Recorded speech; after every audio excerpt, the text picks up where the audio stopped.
कि हनुमान जी पोस्टमैन है। क्या है हनुमान जी? पोस्टमैन। अच्छा, हनुमान जी की एक और आदत है, जो भी राम राम राम राम राम राम जपता है हनुमान जी उसके पीछे पड़ जाते। आप जो भी सीताराम सीताराम जपता है उसके पीछे क्यों पड़ जाते हो? हनुमान जी बोले कहीं ये वापस लौट न आए, इसलिए हम उसके पीछे पड़ जाते हैं। जब तक वो राम जी से मिल ना ले तब तक हम पीछे पड़े ही रहते हैं। अच्छा, तो पीछे पड़ने वाले हनुमान जी ने किसी को मिलवाया राम जी से? 5 चर्चाएं आई पोस्टमैन। पहला, विभीषण जी को मिलवाया। रघुनाथ जी तक पहुंचाने का काम पहली बार सुग्रीव जी को किया। विभीषण जी को मिलवाया, सुग्रीव जी को मिलवाया, लेकिन प्रारंभ सुग्रीव जी से किया। सुग्रीव जी से कहा हम आपको राम जी से मिलवाएंगे। आहा, श्री हनुमान प्रसाद पोद्दार जी कहते हैं सुग्रीव भयभीत है, कह रहा हमें तो डर लग रहा महाराज, जीना मुश्किल है, आयु के दिन कम बचे, हो सकता हम ना जिएंगे, मर जाएंगे, कैसे राम जी से मिल पाएंगे। हनुमान जी बोले भैया तुम डरो मत, तुम्हें कहीं जाने की जरूरत नहीं है, हम ही तुम्हारे पास राम जी को लेकर के आ जाएंगे। ये पहले पोस्टमैन हनुमान जी। दूसरी पोस्ट का काम कहां किया पोस्टमैन का? दूसरी बार विभीषण जी के पास में। और विभीषण जी के पास में तो ऐसा पोस्टमैन का काम किया जहां इन्होंने खबर दी भैया हमारी जिंदगी तो राम जी ने बनाई है, वो बड़े दयालु हैं, तुम उनके चरण पकड़ लो। विभीषण जी ने राम जी के चरण पकड़ लिए और राम जी ने कृपा करके गले से लगा लिया। यह दूसरी बार पोस्टमैन का काम हनुमान जी ने किया। तीसरी बार कब किया पोस्टमैन का काम? जानकी जी की खबर को राम जी को दिया और रघुनाथ जी की खबर को जानकी माता को दिया। यह तीसरी बार पोस्टमैन का काम किया। चौथी बार पोस्टमैन का काम श्री हनुमान जी ने कब किया?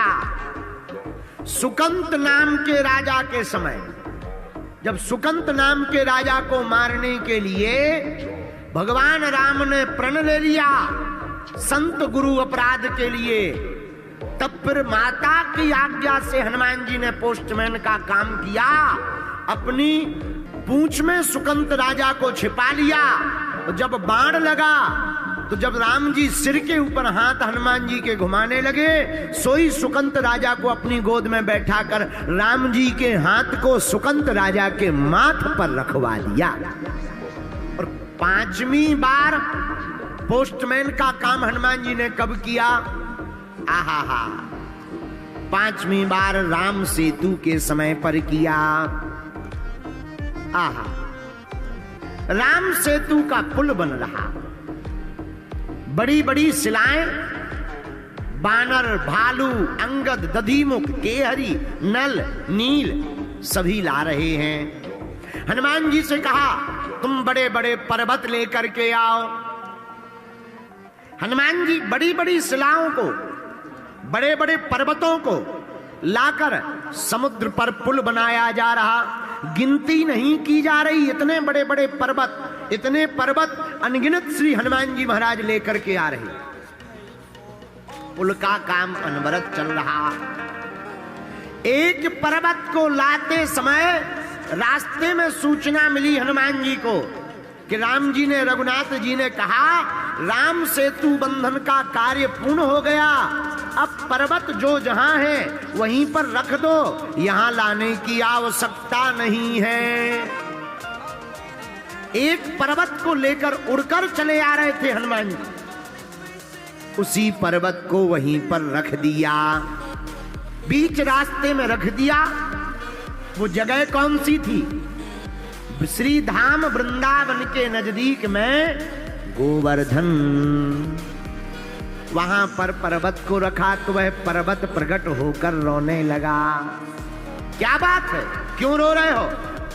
हाथ जोड़ते हुए गोवर्धन जी कहने लगे महाराज, आज तक का रिकॉर्ड हमने देखा, आप आपको जिसने भी अपना बनाया या आपने जिसका भी हाथ पकड़ा वो भगवान से जरूर मिला, पर मेरा ऐसा कौन सा पाप है कि आपने मुझे हाथ पर भी रखा फिर भी मैं भगवान से नहीं मिल पा रहा।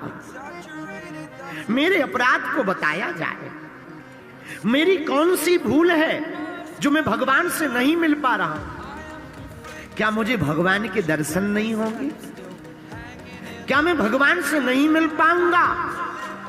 आपने तो अपने हाथ पर रखा, आप तो महात्मा हैं, संतों के भी संत हैं, क्या राम जी के दर्शन नहीं होंगे? श्री हनुमान जी महाराज उसकी रोती हुई वाणी को सुनकर के बोले, भैया तुम रो मत, भगवान की आज्ञा हमारे लिए सर्वोपरि है, पर तुम चिंता मत करो, हम कुछ संदेशा राम जी से लाकर तुमको देते। राम जी के पास गए, सरकार सब पर्वतों को स्वीकार किया, पर एक गोवर्धन नाम का पर्वत हम ला रहे थे सेतु बंधन के लिए, आपने मना कर दिया, हमने उसे बीच रास्ते में रख दिया सो तो कोई बुराई नहीं है, पर वो रो रहा है बेचारा, आंखों में आंसू भर के कह रहा, क्या हमें भगवान के दर्शन नहीं मिलेंगे?